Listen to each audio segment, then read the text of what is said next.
Hi friends, आज हम discuss करेंगे एक अफोर्डेबल हाउसिंग जो कंपनी है इसके बारे में, जिसका नाम है इंडिया शेल्टर।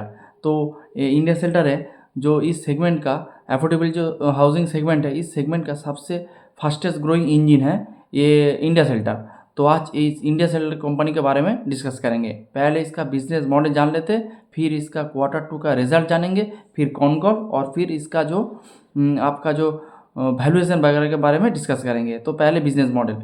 तो ये एक अफोर्डेबल सेगमेंट में ये काम करते हैं, और ये जो काम करते हैं ये करते हैं टायर 3 टायर 4 वाले सेगमेंट में। सेमी जो अर्बन वाला सेगमेंट है, सेमी अर्बन रूरल वाला जो सेगमेंट है, इसमें ये कंपनी काम करते हैं। और इसका जो टिकट साइज है, एवरेज जो टिकट साइज है वो है ऑलमोस्ट 5 से 10 लाख, 5 से 10 लाख इनका एवरेज टिकट साइज है। और इसका जो बिजनेस में दो पार्ट है, एक है हाउसिंग, जो जो लोग हाउस वगैरह करते हैं उसको वो लोन प्रोवाइड करते हैं, और दूसरा है लैब, जो लोन अगेंस्ट प्रॉपर्टी, जो प्रॉपर्टी के रख के, गिरवी रख के, या फिर जो मॉर्गेज रख के ये लोग पैसा देते हैं। तो ये इसका दो सेगमेंट है। और इसका कंपनी का जो टारगेट है वो जो नॉर्मली जो चलते हैं वो 60-40 रेशियो में चलता है। 60% उसका हाउसिंग में है और 40% इसका लैब पोर्शन में है। तो यही है इसका सिंपल बिजनेस मॉडल।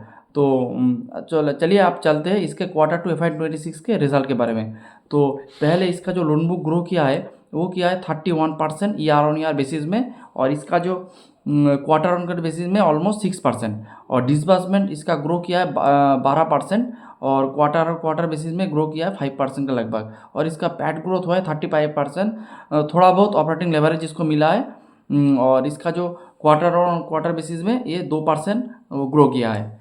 और ब्रांच एडिशन इसका अभी लगभग 300 के लगभग इसका ब्रांच हो गया है। इस क्वार्टर में इन लोगों ने 9th जो ब्रांच ओपन किया है। और H1 में देखेंगे, H1 26 में ये लोग 33 ब्रांच इन लोगों ने ओपन कर दिया है। और इसका जो कॉस्ट ऑफ फंड है अभी है 8.5%, और ये भी 10 बिप्स डाउन किया है। तो आगे ये शायद और भी डाउन करेंगे। इसके बाद इसका जो स्प्रेड मतलब जो आपका यील्ड माइनस जो आपका कॉस्ट ऑफ फंड होता है वही होता है आपका स्प्रेड। जो इसका स्प्रेड है अभी 6.4%। अगले ईयर का इस क्वार्टर में था इसका था 6.1%। तो स्प्रेड इंक्रीज़ किया है जो एक अच्छे है। और Q1 में भी इसका जो स्प्रेड था 6.4%, अभी भी इसका है 6.4%, स्टेबल कर रहा है क्वार्टर ऑन क्वार्टर बेसिस में। और 30+ DPD और 60+ DPD थोड़ा बहुत इंक्रीज़ किया है। 30+ DPD पहला था 3.6, अभी हो चुका है 4.7% ईयर ऑन ईयर बेसिस में। और नेट NP और GNP अभी भी स्टेबल है। NP है 0.9% के लगभग, और NPA और GNP है 1.2%, दोनों ही स्टेबल पोर्शन में है। 30+ DPD थोड़ा बहुत इंचिंग अप किया है, लेकिन इसका जो NP और GNP है उस नंबर स्टेबल किया है, जो कि एक बहुत अच्छी बात है। और ROA है इसका ऑलमोस्ट 5.8%, और ROE है इसका 17%। इसका गाइडेंस है 18% इन द मिड टर्म। और क्रेडिट कॉस्ट इसका 0.5% स्टेबल बेस में है। तो और इसका जो कॉस्ट टू इनकम रेशियो है तो 3.5%, वो भी डाउनवर्ड में है।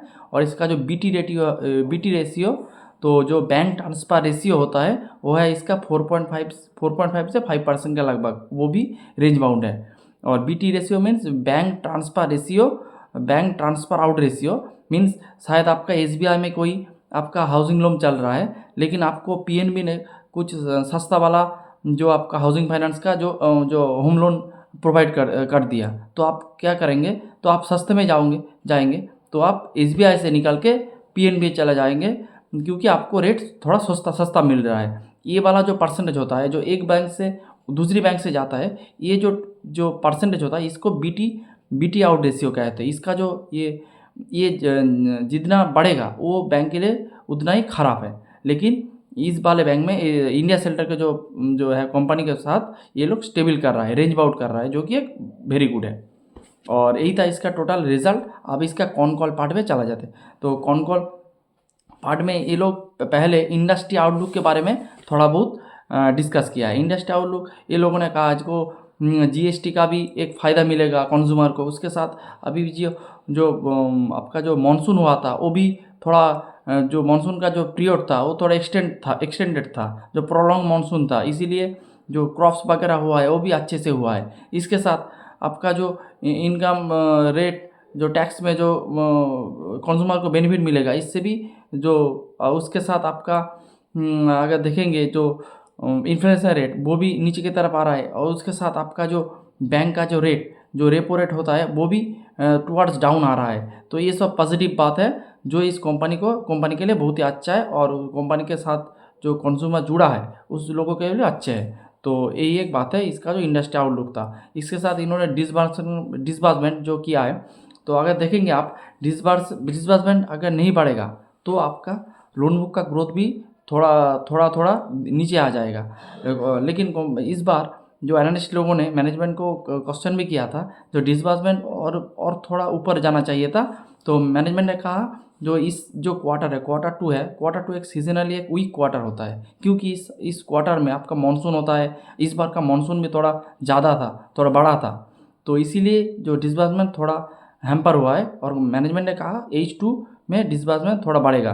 और ये नॉर्मली इंडस्ट्री के लिए भी H2 always better than H1, अगर आप डिसबर्समेंट के बारे में देखें तो यही था इसका डिसबर्समेंट के बारे में मैनेजमेंट का आउटलुक। इसके साथ जो स्प्रेड के बारे में भी मैनेजमेंट ने बताया, जो अब इसका जो स्प्रेड अभी ग्रो कर रहा है। अब अगर आप देखेंगे तो पहले इससे अगले ईयर में, मैंने FY25 में इसका स्प्रेड था, FY25 क्वार्टर 2 में इसका स्प्रेड था 6.1%, अभी हो चुका है 6.4%, जो इंक्रीज़ कर रहा है। और मैनेजमेंट ने कहा ये और भी इंक्रीज़ करेगा, क्योंकि जो आपका कॉस्ट ऑफ फंड होगा वो थोड़ा नीचे आ रहा है, क्योंकि RBI ने रेपो रेट जो घटा रहा है। अभी भी 2-4 दिन पहले RBI ने 0.25 बिप्स जो रेपो रेट का वो डाउन किया है। तो ये बैंकों को जो कॉस्ट ऑफ फंड मिलेगा वो थोड़ा कम रेट में मिलेगा। और इसके साथ कंपनी ने यील्ड को नहीं घटाया। कुछ कंपनी के बारे में आप देखेंगे तो कॉस्ट ऑफ फंड जब घटता है तो वो लोग यील्ड भी घटा देता है, तो कंज्यूमर को अट्रैक्ट करने के लिए। लेकिन इंडिया सेल्टर ने ये नहीं किया, क्योंकि इसका जो कंज्यूमर जो है वो फिक्स्ड कंज्यूमर है, इसका बिजनेस के बारे में इसका कॉन्फिडेंस बहुत ही अच्छा है, इसीलिए ये लोग कॉस्ट ऑफ फंड गिर रहा है लेकिन ये यील्ड को बढ़ा रहा है, तो थोड़ा या फिर स्टेबल हो रहा है। इससे इसको स्प्रेड में भी इसका जो बहुत ही अच्छा इंक्रीज मिलेगा स्प्रेड में, जो इसका जो ऑपरेटिंग लेवरेज आने की संभावना है, और इसको पैट में भी ग्रोथ मिलेगा। तो जो यही था इसका टोटल स्प्रेड वाला जो फैक्टर।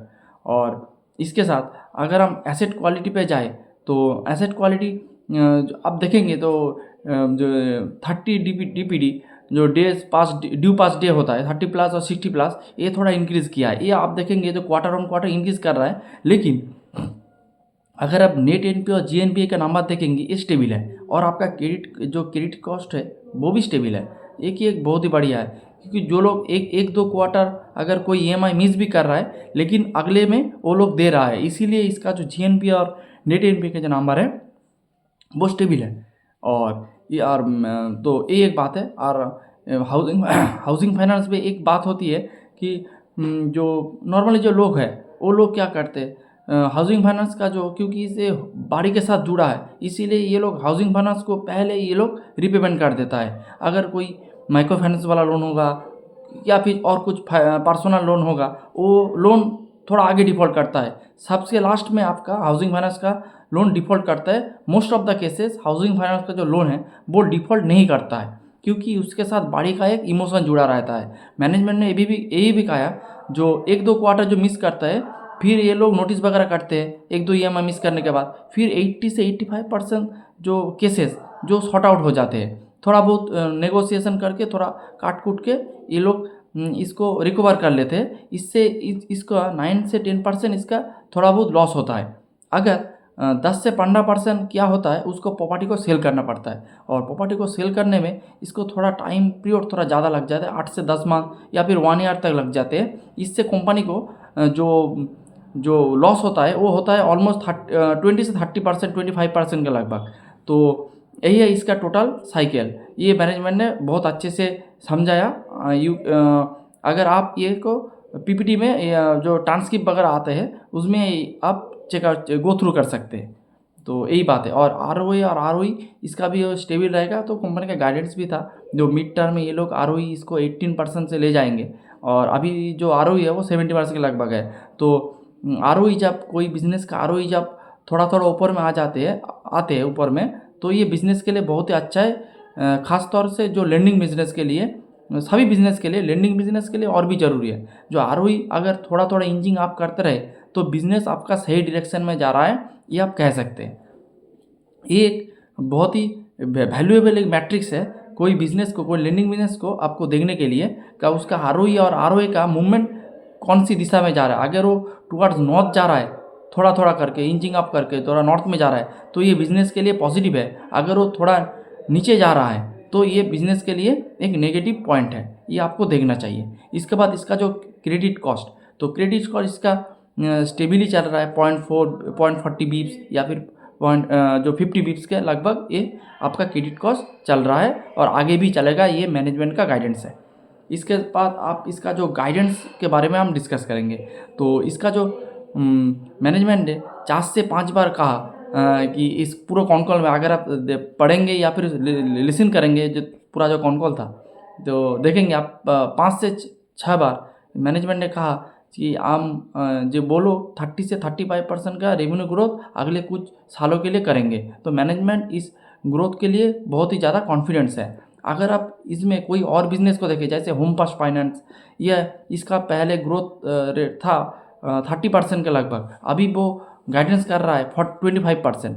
पहले था 30%, अभी जो गाइड कर रहा है वो 30%। Pace of sales growth are coming down, लेकिन इंडिया सेलर के बारे में ये नहीं हो रहा है। अगर आप अगर बजाज हाउसिंग फाइनेंस देखेंगे, वो भी उसका गाइडेंस थोड़ा थोड़ा नीचे आ रहा है, लेकिन इंडिया सेल्टर ने अभी भी इसका जो गाइडेंस था नहीं घटाया। ये इसीलिए हम कह रहे थे ये है सेक्टर का सबसे फास्टेस्ट ग्रोइंग इंजन। तो आपको ये कंपनी अच्छे से देखना चाहिए। इसके बाद इसका जो ब्रांच ओपनिंग का जो गाइडेंस है वो है ऑलमोस्ट 40 से 45 ब्रांचेस पर ईयर, इसका गाइडेंस था। और H1 में इन लोगों ने ऑलमोस्ट 33 ब्रांचेस ओपन कर दिया है। तो बाकी का जो ब्रांचेस है वो भी ये लोग जो टाइम के अंदर ही ओपन कर सकते हैं, तो इससे कोई दिक्कत की बात नहीं है। इसके बाद इसका जो स्प्रेड अभी चल रहा है ऑलमोस्ट आपका 6.4% के लगभग। तो ये लोग कह रहे हैं जो स्प्रेड है वो 6% से ईयर ऑन ईयर बेसिस में ये लोग जाम करेंगे। तो ये भी बहुत ही बढ़िया एक अपडेट है। इसके साथ क्रेडिट कॉस्ट का जो गाइडेंस है वो है 40 से 50 बिप्स का आपका क्रेडिट कॉस्ट का गाइडेंस है, जो कि बहुत ही बढ़िया है। इसके साथ लोन बुक ग्रोथ मैं तो कह ही दिया, 30 से 35% लोन बुक ग्रोथ का आपका गाइडेंस है। और ROE का जो गाइडेंस है जो मिड टर्म के लिए वो है 18%, अभी चल रहा है 17%। तो कंपनी जो गाइडेंस कर रहा है, जो गाइड कर रहा है, वो गाइडेंस के अनुसार ही कंपनी चल रहा है, जो कि एक बढ़िया बात है कोई कंपनी के लिए। इसके बाद अगर आप जो वैल्यूएशन पार्ट में हम जाते हैं, तो नॉर्मली आप जो वैल्यूएशन करते हो प्राइस टू बुक रेशियो के अंदर आप जो वैल्यूएशन पार्ट का डिस्कस करते हैं, कोई लेंडिंग बिजनेस के लिए जो प्राइस टू बुक रेशियो होता है वो सबसे रिलायबल आपका वैल्यूएशन जो रेशियो होता है। अगर आप इसका जो देखेंगे प्राइस टू बुक रेशियो, ये है ऑलमोस्ट 3.18%, जो कि बहुत ही बढ़िया। इसका जो पीक टाइम है 4 साढ़े 4 तक इसका जो आपका प्राइस टू बुक चला जाता है, लेकिन अभी मार्केट का जो हाल थोड़ा बेहाल है बोल सकते हैं, इसीलिए थोड़ा डाउन में मिल रहा है। लेकिन कंपनी बहुत ही बढ़िया है। अगर आप कहेंगे India shelter, Repco, home first finance, Bajaj housing finance, सभी को ये लोग बीट कर रहा है। हाँ, बजाज हाउसिंग फाइनेंस थोड़ा बहुत बड़ा कंपनी है, लेकिन इंडिया सेल्टर जो मिड साइज का जो कंपनी है, 8,000, 10,000, 20,000 कंपनी मार्केट करोड़ का जो कंपनी है, इसमें ये लोग सबसे आगे चल रहा है ये कंपनी को। तो इसीलिए आपको इस कंपनी को अच्छे से देखना चाहिए। आप इसका जो कॉन कॉल और इसका जो PPT है वो आपको गो थ्रू करना चाहिए, और फिर आपका इसको आपके वॉच लिस्ट में भी ऐड करना चाहिए। तो यही था आज का पूरा video. Thanks for watching the video.